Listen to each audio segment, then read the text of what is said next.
Um cristão pode participar de um Halloween sem desagradar a Deus? Halloween é uma celebração que teve seu início com os druidas e celtas na Europa. Esse povo acreditava que no dia 31 de outubro, todos os demônios, fantasmas e almas penadas saíam à noite para assombrar e amaldiçoar os seres humanos. Nesse dia, eles celebravam o início da escuridão. No hemisfério norte, está no início do inverno, onde os dias são mais nublados e cinzas. Uma festa onde predomina as trevas, demônios, a morte, não pode ser uma festa para cristãos participar. Deus não tem parte com isso. Veja em seguida esse vídeo. A verdadeira história do Halloween.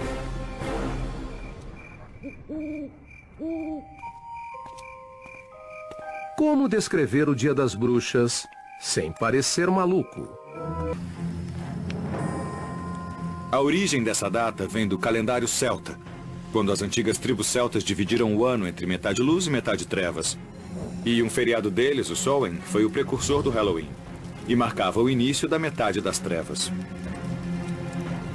Há milhares de anos, os celtas, um dos primeiros povos da Europa, comemoravam o Festival da Colheita, acendendo fogueiras na noite de 31 de outubro para receber seu novo ano. Para os povos da antiguidade, colheita era questão de vida ou morte. Os vivos e os mortos podem se misturar. É isso que está na essência das comemorações do Halloween. Diz a lenda que na noite do Samhain, os vivos ficavam presos no mundo dos mortos e os mortos apareciam no mundo dos vivos. Mas como essa antiga tradição sobreviveu à era moderna? Na cultura ocidental, entre todos os povos, ela foi cultivada principalmente pelos cristãos. Em uma estranha mudança de rumo, com o desenvolvimento do cristianismo, eles adotaram e modificaram tradições folclóricas ao invés de criarem suas próprias. Assim era muito mais fácil converter os pagãos. Um dos festivais pagãos mais importantes a passar por uma remodelagem foi a Lemúria, festival em que se acalmava o espírito dos mortos e culminava no dia 13 de maio. Em 609 da era cristã, a Igreja incorporou a Lemúria e transformou o 13 de maio no Dia de Todos os Santos. Data em homenagem aos principais mártires do cristianismo. A instituição da data foi uma tentativa de cristianizar um festival pagão e, ao mesmo tempo, manter a essência de uma comemoração tão antiga. Eles transferiram o Dia de Todos os Santos para o primeiro dia de novembro, um dia depois das comemorações do Samhain pagão. Como caía na noite de 31 de outubro, véspera do Dia de Todos os Santos, as pessoas começaram a chamar o Samhain de All Hallows Evening, ou Noite de Todos os Santos em inglês. O nome foi abreviado para All Hallows Eve e finalmente para Halloween. Para demonstrar controle, a igreja se adiantou e criou um feriado em homenagem não só aos mártires, mas a todos os cristãos mortos. Assim, 2 de novembro virou o Dia de Finados, feriado sancionado pela Igreja Católica. Então, agradeça à Igreja Católica pela natureza assustadora do Halloween. Mas espere, ainda tem mais.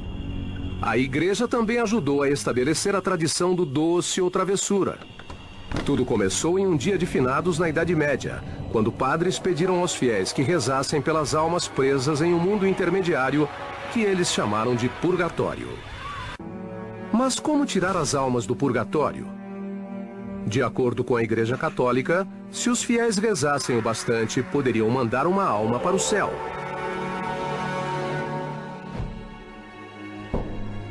Isso nos leva a um costume medieval que tem mais do que uma incrível semelhança entre o doce ou travessura do Halloween moderno. As crianças saíam pedindo bolinho das almas, um tipo de muffin de uvas passas. Em troca, as crianças se ofereciam para rezar pelas almas do purgatório.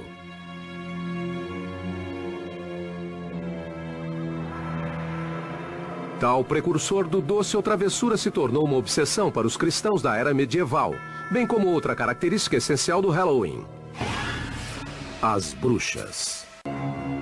Uma histeria coletiva no século XVI ajudou a confirmar a aparência das bruxas, que para muitos é o ícone do Halloween. Geralmente mulheres, as bruxas eram vistas como ajudantes de Satã.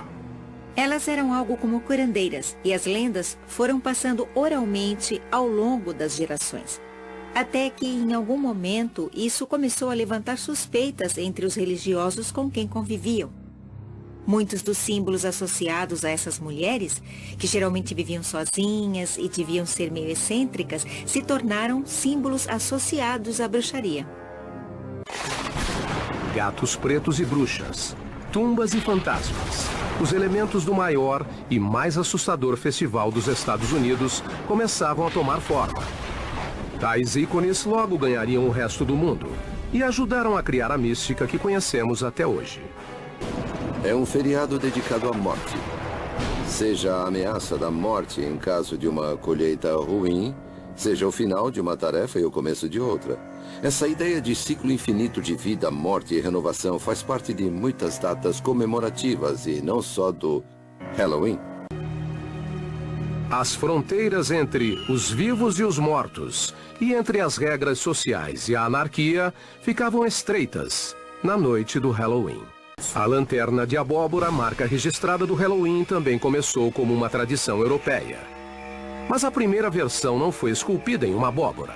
Crianças esculpiam lanternas em nabos e colocavam velas dentro deles. E a lanterna de abóbora.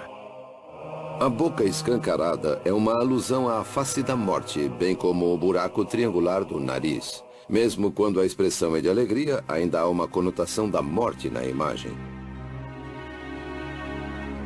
Os demônios com chifres vêm da descrição medieval de Satã.